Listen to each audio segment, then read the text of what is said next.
vamos falar de uma bebida que está fazendo maior sucesso entre os atletas do mundo. Mas afinal, o que é a kombucha? Kombucha. Acredito que por aí você já deve ter ouvido falar dessa bebida, né? Ela vem ganhando espaço e o paladar de muitos capixabas, além de ser um forte contribuinte na medicina integrativa.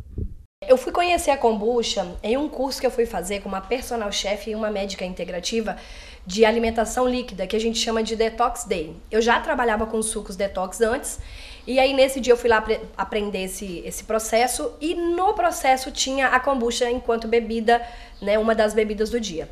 E eu fiquei encantada, já de primeira, fiquei apaixonada, paixão à primeira vista pelo sabor. Jaguaré, cidade localizada no norte capixaba.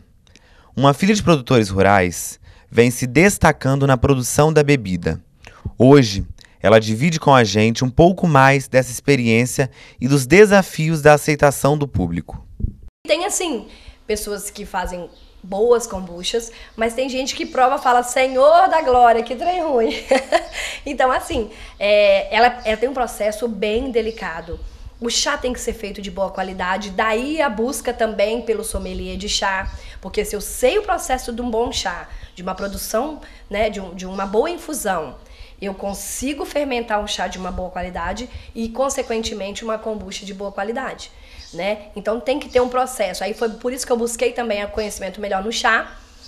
E a gente tem que fazer um bom chá, tem que escolher aí tem que ficar a critério com temperatura também desse chá, com acidez, então medir pH, tem que medir o Brix, que a gente chama de, né, que é meio que o açúcar desse chá, meio não, é o açúcar desse chá.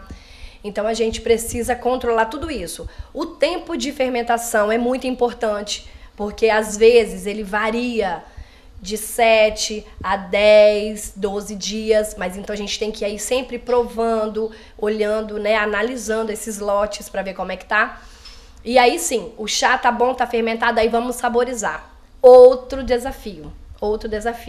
Saboriza com o que que fica mais palatável, o que fica mais agradável. Eu, Joyce, sempre escolhi pelas frutas, né? Eu gosto muito de saborizar com um pedaço de fruta, né? Talvez eu tenha que mudar esse processo daqui a um tempo, a gente tá vendo isso. Mas eu gosto quanto mais natural, porque me soa mais natural ter pedaço de fruta dentro da bebida do que simplesmente o suco. Porque às vezes o suco, as pessoas ficam pensando, será que tem açúcar nesse suco? Porque minha segunda fermentação é 0 açúcar. Na primeira preciso fazer, porque as bactérias vão se alimentar do açúcar e vão devolver enzimas, vitaminas, né? Todos os lactobacilos. E então, assim, é preciso na primeira, mas na segunda não tem necessidade. E aí, às vezes, existem, né? Principalmente mais questão caseira, eles colocam açúcar para ficar um pouco mais saboroso, mas não é o ideal. A empreendedora afirma que a kombucha é uma bebida saudável e que está sendo usada para tratamentos e dietas. É uma bebida leve, é uma bebida com, a gente chama de açúcar residual, ou seja, é o que fica só da primeira fermentação, porque da segunda a gente não coloca nada.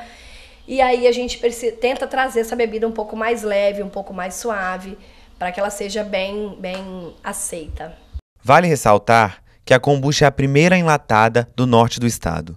Até o que eu sei, os meus conhecimentos, é a segunda kombucha do estado, a minha, né? Aqui do norte é a primeira agora enlatada, do norte do estado.